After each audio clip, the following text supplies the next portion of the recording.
오늘의 말씀 사무엘상 24장 8절에서 15절 말씀입니다.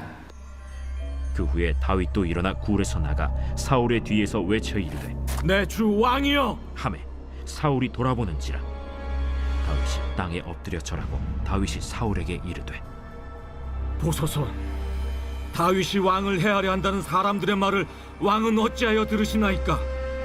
오늘 여호와께서 굴에서 왕을 내 손에 넘기신 것을 왕이 아셨을 것이니이다.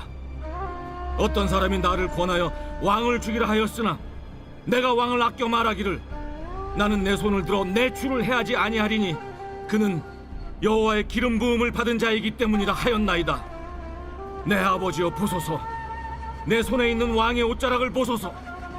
내가 왕을 죽이지 아니하고 겉옷자락만 베었은즉 내 손에 악이나 죄가가 없는 줄을 오늘 아실지니이다.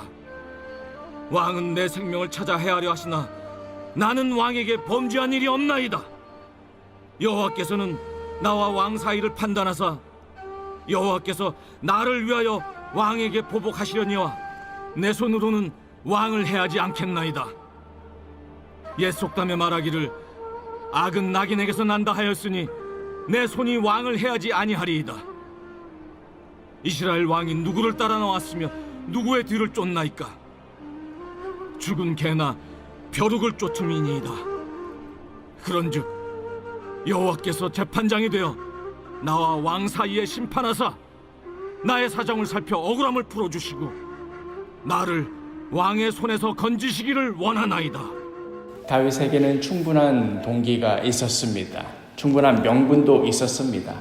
사울이 제 발로 그 동굴 안으로 들어와 등을 돌린 채 무방비로 쭈그려 앉아 있을 때 그간 다윗이 사울에게 당한 일들과 또 사울 때문에 억울하게 죽어나갔던 무고한 생명들과 또한 나라일을 팽개치고 오직 다윗 하나 잡는데 열을 올리느라 나라꼴이 엉망이 되어가는 것을 생각해 볼 때에도 다윗은 사울의 등에 충분히 칼을 꽂을 이유가 있었습니다.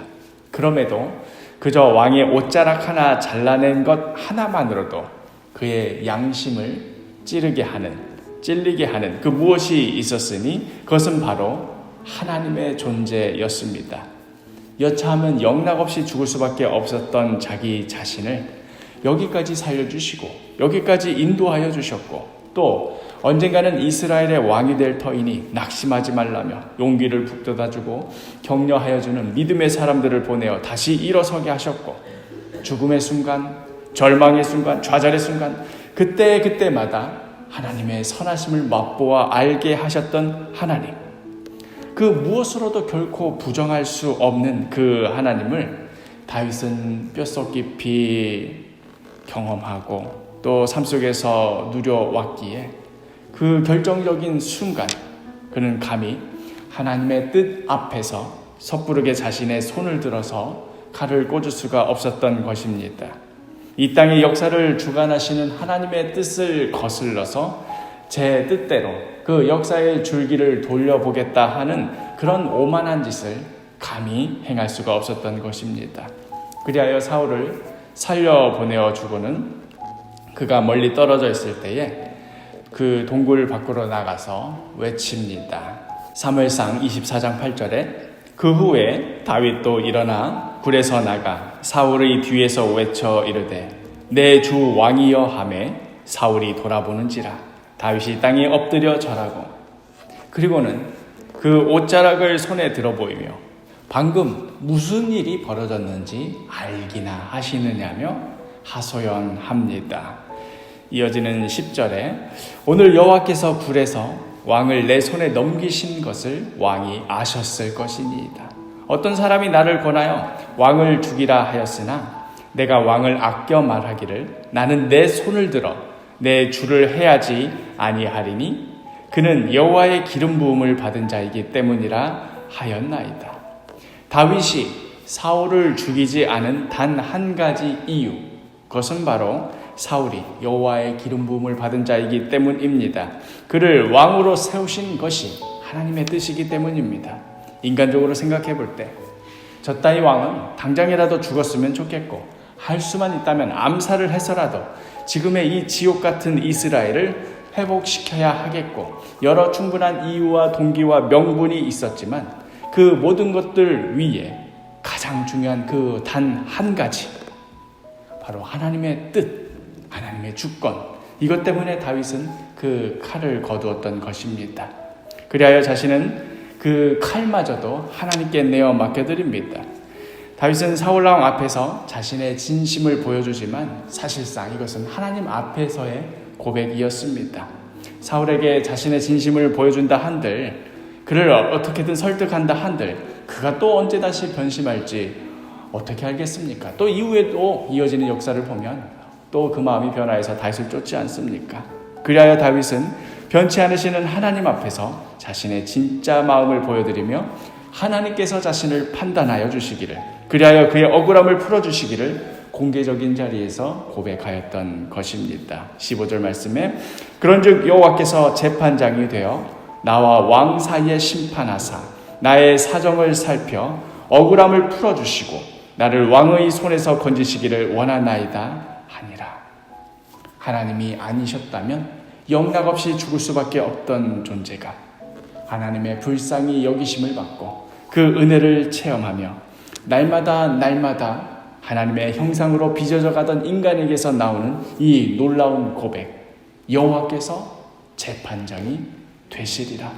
모든 것을 하나님께 내어 맡겨드리는, 하나님의 주권을 철저하게 인정하며 자신의 칼마저도 거두어 드리는, 그리하여 터질 것만 같은 그 억울한 심정과 분노와 광기를 억누르고 그 자리에 하나님의 뜻에 겸손히 순종하는 모습으로 채워놓는 놀라운 모습으로 하나님께서는 다윗을 빚어가셨던 것입니다.